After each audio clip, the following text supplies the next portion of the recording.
umukobwa w'inkumi akitwa Bwiza kandi akaba mwiza koko. Umuntu wese wamubonaga yumvaga amukunze, ariko nyirakuru akamukunda by'akarusho. Bukeye nyina aramubwira ati enda iyi fu n'uru rwabya rw'amavuta ubishyire nyogokuru, kandi ntutinde mu nzira cyangwa ngo urangare, wibuke no kumuntahiriza. Bwiza afata inzira aragenda. Nyirakuru yari atuye hakurya y'ishyamba, arigezemo ahura n'ikirura, kiriyoberanya koko.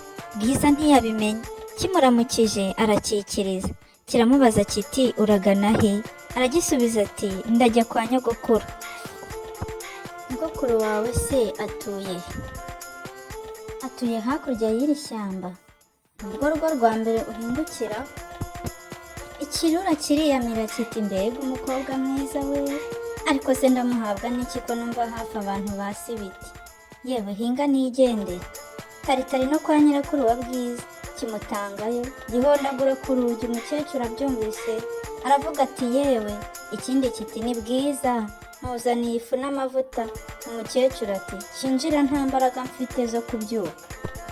Ikirura kirakingura kiraboneza no ku buriri, kimumira bunguri, kiryamira ku buriri bwe, kirimiramiza. Bwiza ngo agere kwa nyirakuru asanga umuryango urangaye, ati ko numva ibikuba binkuka.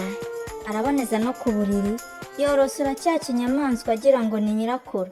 Agize ngo arajya kumuramutsa, yumva atari we akora. Cya kinyamaswa kimwirohaho kiramumira, hanyuma kiriryamira kirasinzira kiragona cyane kuko cyari kijuse.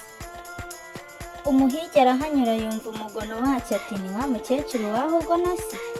Nibwo yinjiye mu nzu ku buriri asanga ari ikirura. Icyo kinyago yari yaragihize cyaramunaniye, yanga kukirasa maze yenda inkota ye agisatura inda. Amaze kugisatura asangamo wa mukecuru n'umwuzukuru we, abakuramo ari bazima, nacyo kigwaho. Sinjye wahera hahera umugani.